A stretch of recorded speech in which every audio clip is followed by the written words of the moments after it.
What do the Cowboys need to do in Week 10 to finally take down Aaron Rodgers and the Packers? All that and more this episode of the Locked On Cowboys podcast. You are Locked On Cowboys, your daily Dallas Cowboys podcast. Part of the Locked On Podcast Network, your team every day. Locked On Cowboys. Locked On Cowboys. Welcome back to the Locked On Cowboys podcast, part of the Locked On Podcast Network, your team every day. We'd like to thank you for making us your first listen of the day. We are free and available on all platforms. Today's episode is brought to you by LinkedIn Jobs. LinkedIn Jobs helps you find the candidates you want to talk to faster. Post your job for free at linkedin.com/LockedOnNFL. I am Marcus Mosher. You can follow me on Twitter at Marcus_Mosher. He is Landon McCool. Check him out on Twitter at McCoolBCB. Landon, what's going on, sir? Big game this weekend, Marcus. Yeah. I'm excited. This is a marquee matchup between two teams that have a ton of history, in league-wide sources and also just between the two. So I'm excited to talk about this. Yeah, you're right. I cannot wait to watch Colts Raiders this week. It's going to be so much fun. I was referring to. Yeah, absolutely. By the way, we only have 3 games in the late afternoon window. Yeah. One is Colts Raiders. The other one, another one is Cardinals Rams, which could very well be John Wolford against Colt McCoy, and then Packers Cowboys. So. Guess which one is going to be broadcasting locally here in Los Angeles? Not the Cowboy game? Yeah, unfortunately not. So, it's going to be I think I'm the only city or one of 2 cities in the United States that's not going to have it natively on the game. So, thank goodness for Sunday Ticket. But I'm excited. I'm excited either way. I'm just excited to see these two teams. Really quickly for Sunday Ticket for me, there's this thing called Mission Broadcasting, which holds like all of our local channels, which we haven't gotten in the last 6 weeks.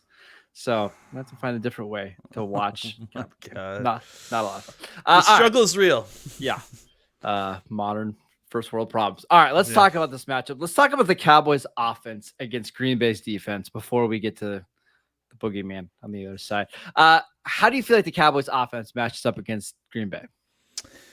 Well, especially with the news with Rashawn Gary and Eric Stokes likely out for the season, I think the Cowboys certainly match up a lot better than they may have last week even. And I should also mention Devondre Campbell, their all-pro linebacker, hasn't practiced at all this week. I can't imagine he's playing. No. So I think it's a pretty good matchup for the Cowboys. I mean, they're going to want to run the football, especially playing on the road in the cold up in Green Bay. And Green Bay does not seem to be very good at stopping the football, running the football. So I think from that sense and from the sense of how the Cowboys like to attack the middle of the field in the passing attack, I think that both of those things bode well for the Cowboys' chances because I think that that's 2 areas where specifically the Packers seem to be a little bit weaker. It'll be interesting to see the kind of the matchups on the outside a little bit, but honestly, I think that the Cowboys should be able to make enough offense in the run game and then play action pass and passing in the middle of the field with their tight ends and CeeDee Lamb. That it should provide opportunities on the outside, but I think that the main focus of where the Cowboys will be attacking is likely running the ball behind the right side of their offensive line and attacking the middle of the field in the passing game. There are 2 players in this game that really scare me on Green Bay's side of the ball. The first is Kenny Clark. If you don't know who Kenny Clark is, he's one of the best interior defenders in the league that just doesn't get talked about the way that like Aaron Donald and Chris Jones and Jeffrey Simmons do. I mean, he is a monster inside. And then Jair Alexander, who I think has interceptions in back-to-back games. He might play a little bit more in the slot in this game, but he's arguably the best corner in the league. Outside of those 2 players, I think you can beat this Green Bay defense. And I think you're right. Like running the ball. I saw New England a few weeks ago in Green Bay with Bailey Zappi in his first game. They just ran the crap out of the ball, and they almost won that game. They took Green Bay to overtime. If the Cowboys can run the ball in this game, they're going to be fine. Yeah, I agree. And I think they come out and establish some dominance in the run game, get some play action stuff off of that. I think, there's a lot to talk about in this game, but normally with Green Bay, especially going to Green Bay, when you don't play there a lot, it takes a little while to get used to the footing a little bit. I think McCarthy's going to have the team kind of ready and understanding exactly what that field is going to be like, having a ton of experience playing in these type of games. So, I think it's going to be. We'll talk about it when we make our predictions, but I think it's going to be. I hope it's going to be one of those games where the Cowboys get points early. And are able to control and establish themselves early, and then kind of control the flow of the game a little bit. I think that will work wonders for the Cowboys. This feels like to me a big Dalton Schultz game, very much like we saw against the Bears a couple of weeks ago, where it's like 7 catches for 75 yards and he has 5 first downs, right? And he's just on 2nd and 4 converting first downs and that kind of stuff. If Schultz has a big game in this one, I think the Cowboys will be fine. He should, with the inexperience they have at linebacker. With some of the other injuries, like I would run the ball a lot, use multiple tight ends, and then just try to find Schultz in the soft spot of the zones. And you can do that, and you can convert first downs and keep the chains moving. I think you're going to have a lot of success on offense. I think you're also going to be able to throw the football a little bit away from Jaire Alexander. I mean, Douglas is not necessarily a shutdown corner.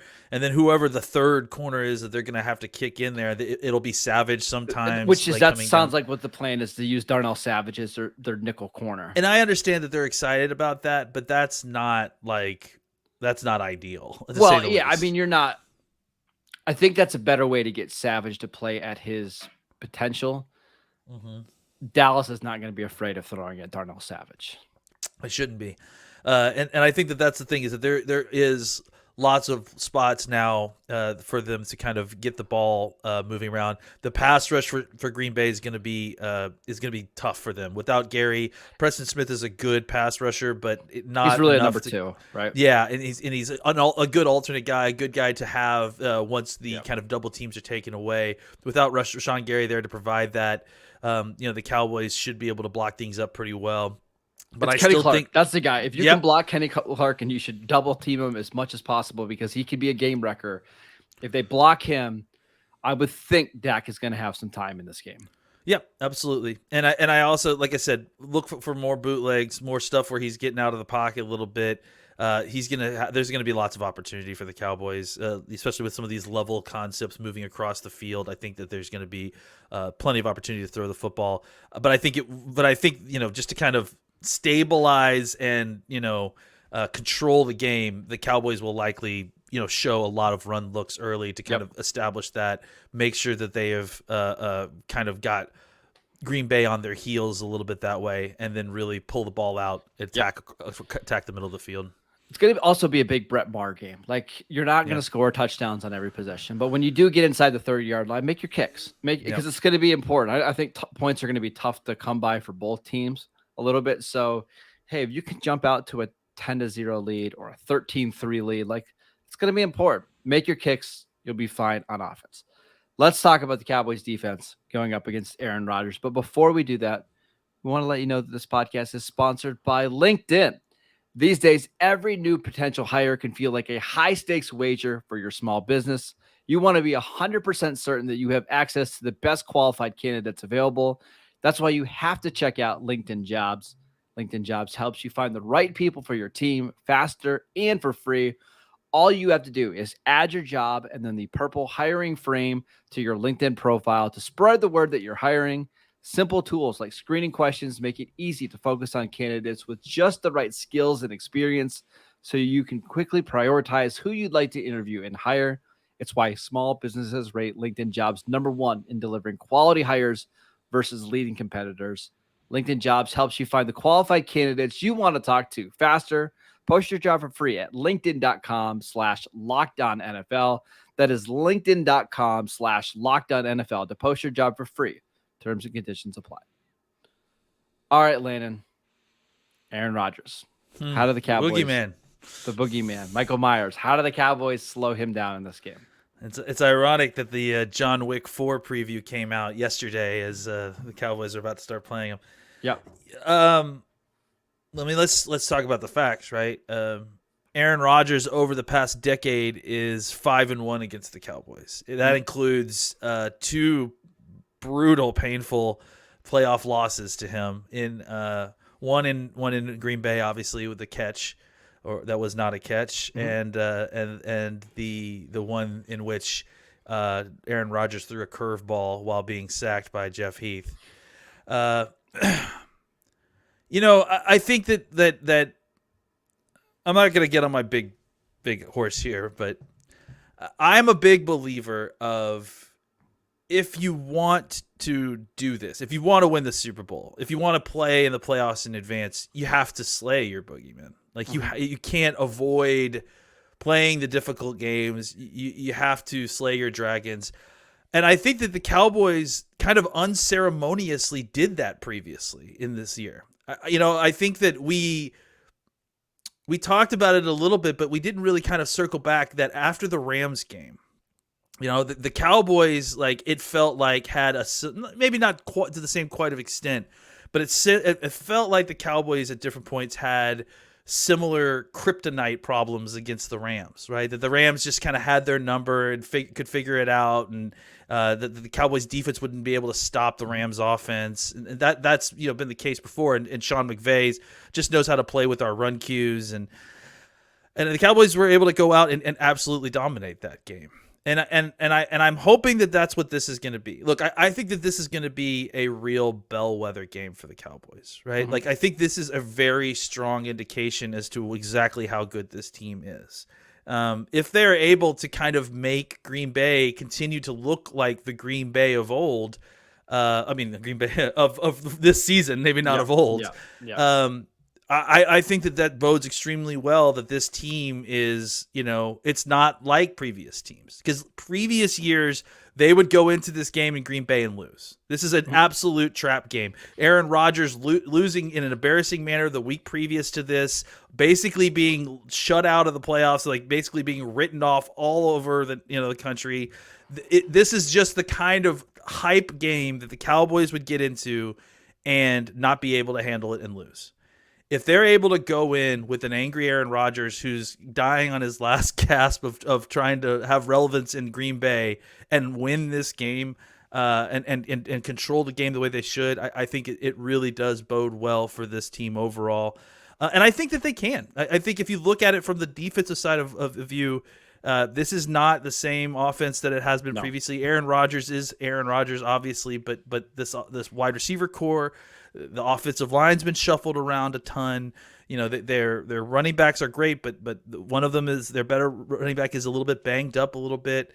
The Cowboys should win this game. The problem is that there's this mental block that we all have because Aaron Rodgers is playing quarterback for the other team. The other thing that's really weird in this game is every other time the Cowboys have played Aaron Rodgers, it's okay, hey, if they want to run the ball, that's great. Let's just don't let Aaron Rodgers go off, right? Hey, but it feels like in this game, it's almost the opposite. You almost want to dare Rodgers to try to beat you in the passing game and stop the run game, because they can't. If they can't run, they cannot sustain drives. But it's that mental block, as you mentioned, of, do we really want this game to come down to Aaron Rodgers throwing up against our secondary? The answer is actually probably yes, but it just feels so weird. So if the Cowboys are daring Rodgers to check out of runs and to throw the ball, they'll probably be fine, because I don't know if Rodgers can stay patient, but it's such a weird thing, Landon. That's why I'm so excited for this game. I'm so curious to see what Aaron Rodgers, or how he decides to play this. I think the difference is that we got our own boogeyman. That's the difference. Yeah. We all those other times that we haven't played, we played the Green Bay, we didn't have a boogeyman. Now Micah Parsons is our boogeyman, and now they have something to be afraid of. So I think that's the difference. Is that, to me, this defense, obviously Micah is a huge part of that. This defense is way better than anything that Green Bay's ever faced in a Dallas defense. And I think that's and specifically against the pass, right? So Aaron Rodgers is still Aaron Rodgers, but I imagine a couple smacks to the face and a forced fumble and a sack. Aaron will start pressing even further. He'll start getting emotional. And then, once he'll go for the hero balls. Like that's right. And that's what the Packer fans are so worried about, is that They believe if they just stick to the game plan and it's run, short throws, safe throws, that they're going to be able to move the ball on offense. And frankly, I agree. Like we saw the Lions did this against the Cowboys a couple of weeks ago. They only scored 6 points, but they were able to utilize the short passing game in the run to move the ball up and down the field. Chicago did the same thing.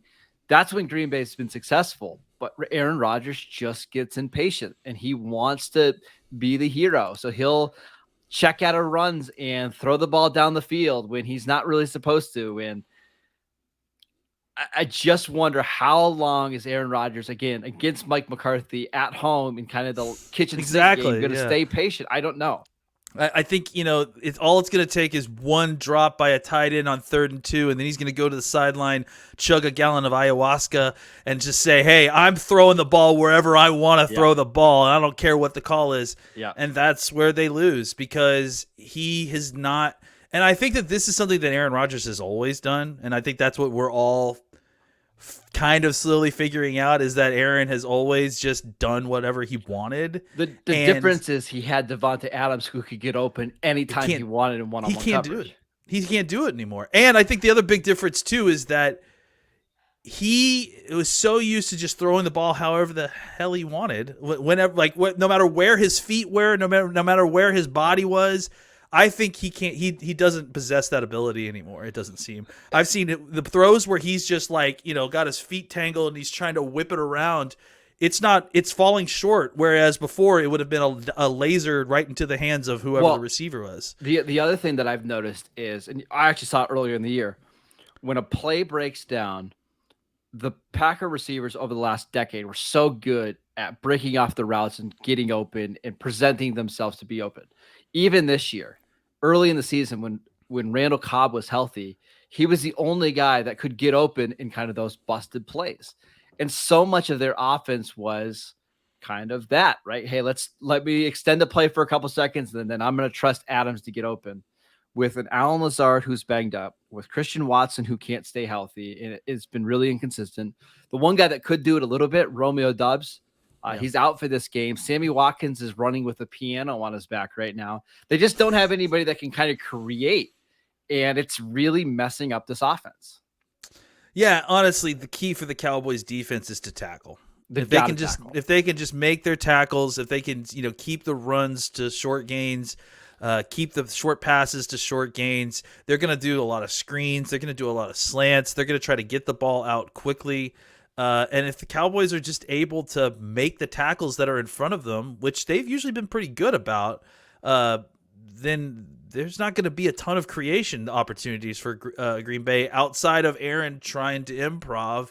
Yep. And that's where, again, that's been the difference this year is that he hasn't been able to get away with that this year for a variety of reasons. And I don't know that that's necessarily going to get solved this weekend. I'm really curious to see what the Cowboys do with Micah Parsons in this game, because I think there's this belief that, David Bakhtiari, who I believe is going to play in this game, he's still their best offensive lineman when he's healthy.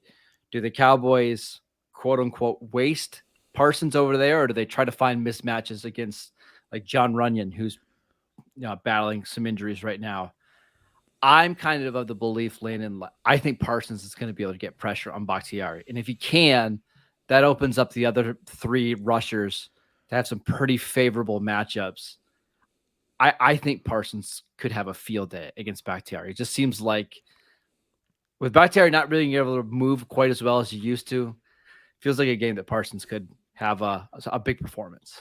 Yeah, I think that this is a game where normally if this had been in the normal swing of the season, Bakhtiari was healthy, I think this would have been an incredible matchup, and I think the two of them would have been appointment television. I think Bakhtiari has been playing, but sparingly. Clearly, he's not 100%. Yep. And I think that, when you're an athletic guy and you're not 100%, he doesn't necessarily have like the requisite power that like a lot of offensive tackles. And so I think that there could be lots of opportunity for speed to power opportunities for Parsons, right? That's why I kind of hope the Cowboys use Sam Williams over on Bakhtiari's side. I was actually going to say the same thing, because I think as far as like, okay, just get to a spot and then play explosively, If that's going to cause Bakhtiari problems with his ankle, then I think Sam Williams is a guy who can accomplish that without having to use Micah Parsons to do that. So Yes.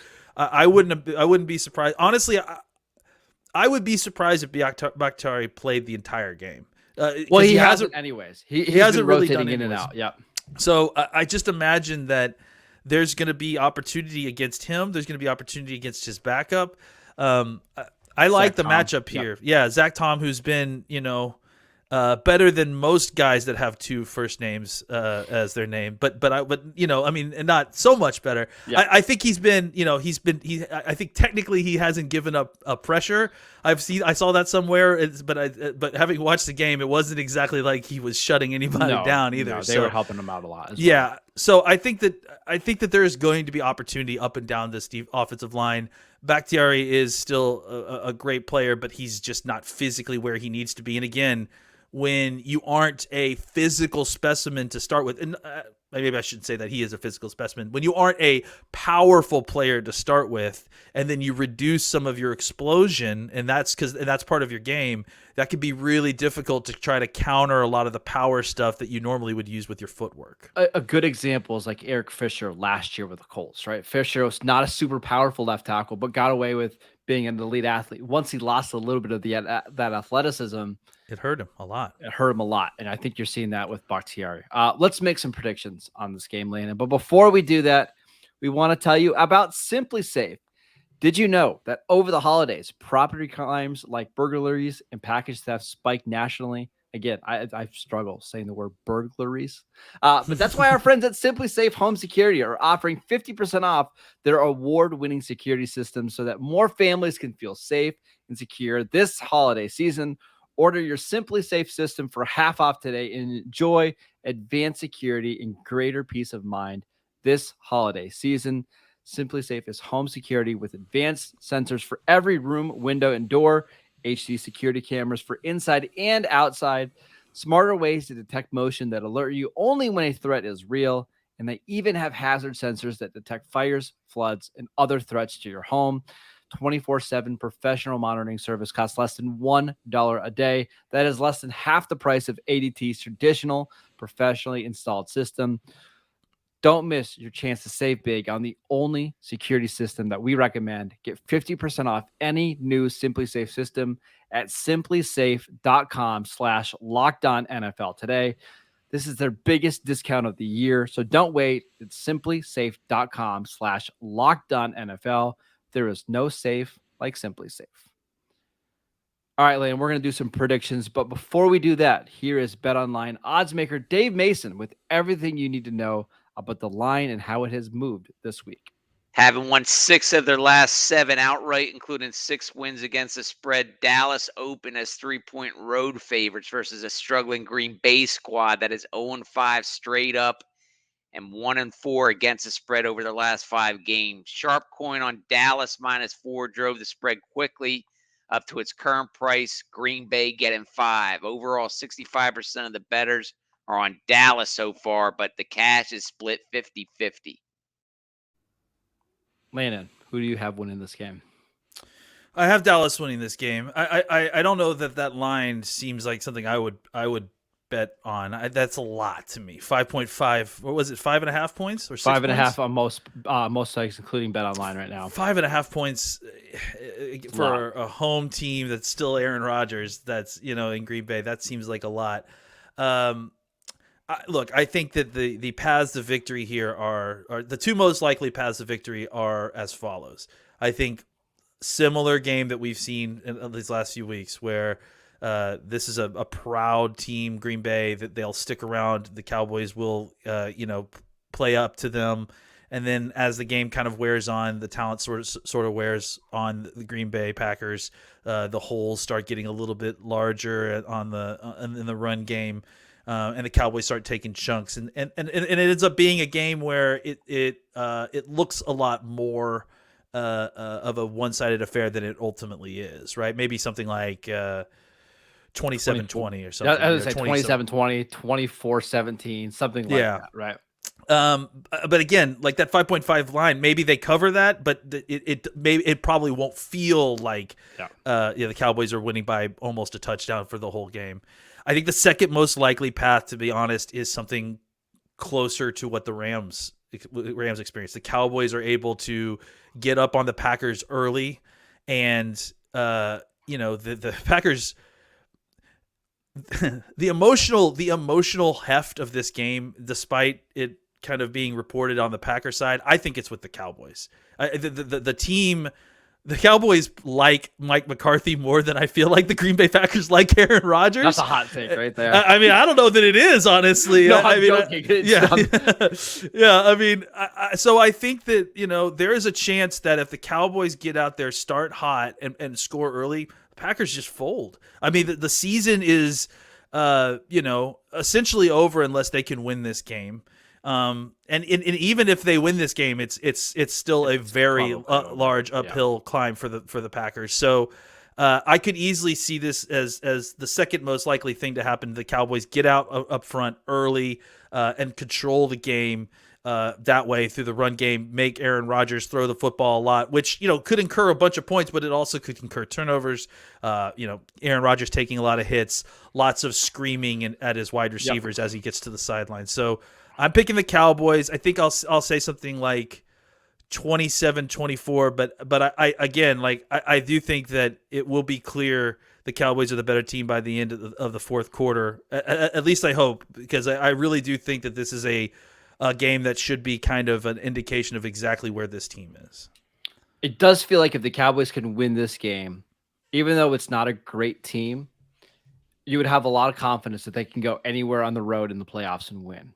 Right. Yeah. Because it's one of the hardest places to play in the NFL, right? Going to Lambeau and playing up there against Aaron Rodgers is difficult. I could see a game that's very similar to the 2016 regular season game where the Cowboys won 27-16. Zeke ran for like 140 yards, where Dallas just controls the line of scrimmage all game. I could see that. But I just have this feeling that this is going to be a game in the fourth quarter, whether Dallas needs to stop to win the game, or they need to go down and get a field goal. It just feels like this is going to be the kitchen sink game for the Packers, where they know they have to win. They're going to be desperate. I wouldn't be surprised if they get a lot of calls in this game to make sure that this game stays close at the end. I will pick the Packers in a slight upset to do Locked On Cowboy listeners a favor. I'll say 24-20 Green Bay. Okay. I'm really hoping I'm wrong. I've never hoped that I'm wrong more in my life. Yeah. This is a big one. I don't want to say it could change the Cowboys season, because frankly, I'm not sure how much this game is going to matter for them, but it does feel like it's one of those emotional wins where if you win this game, this team feels like they can beat anybody. Right? I think it's a lot about proving a lot to themselves. Exactly. It's not going to matter ultimately, probably whether they're the 5 or the 6 seed or whatever. But no, but I think it ultimately makes a lot of difference to the Cowboys psyche, because again, like I said, I think there's something to the idea that you have to slay your dragons if you want to be the champions. And if you can't do that, the 90s Cowboys had to beat the Niners, they had to beat the Packers, they had to beat these difficult teams, and you don't get a soft walk to the Super Bowl. So you need to test yourself before the postseason. Otherwise, you could get a situation where you get into these games and the first difficult team you play is the first round of the playoffs, which is not a good situation. We need to know exactly how good this team is. Good teams beat teams like the Packers on the road. So hopefully the Cowboys can prove that they're a good team. At some point, you got to put away Michael Myers, right? Yeah, you got to kill him. Kill him. Halloween Ends. It just came out. That also came out this year, guys. Come on, all the signs are there. I haven't watched it yet. Is it bad? I like the first remake, but the second one was not great. Okay. We'll have a whole podcast about movie reviews. I'm still a Halloween 1 and 2 diehard. Like, you're just not going to get better than those two. I agree. All right. That is it for today's show. Thank you for making Locked On Cowboys your first listen. For your next listen, check out the Locked On Sports Today podcast, the biggest stories of the day, plus instant reaction, big game recaps, and the take of the day. Available on the Odyssey app, YouTube, or wherever you get your podcasts. All the same places that you would download the Locked On Cowboys podcast. You can follow Landon on Twitter at McCool BCB. I am at Marcus_Mosher. Enjoy the game. Enjoy week 10. Eat some boneless wings. Have a great Don't Sunday. eat boneless wings. God. Well, if you want to enjoy like what you're eating, have some boneless wings. We'll be back here Sunday night. We'll see you guys later.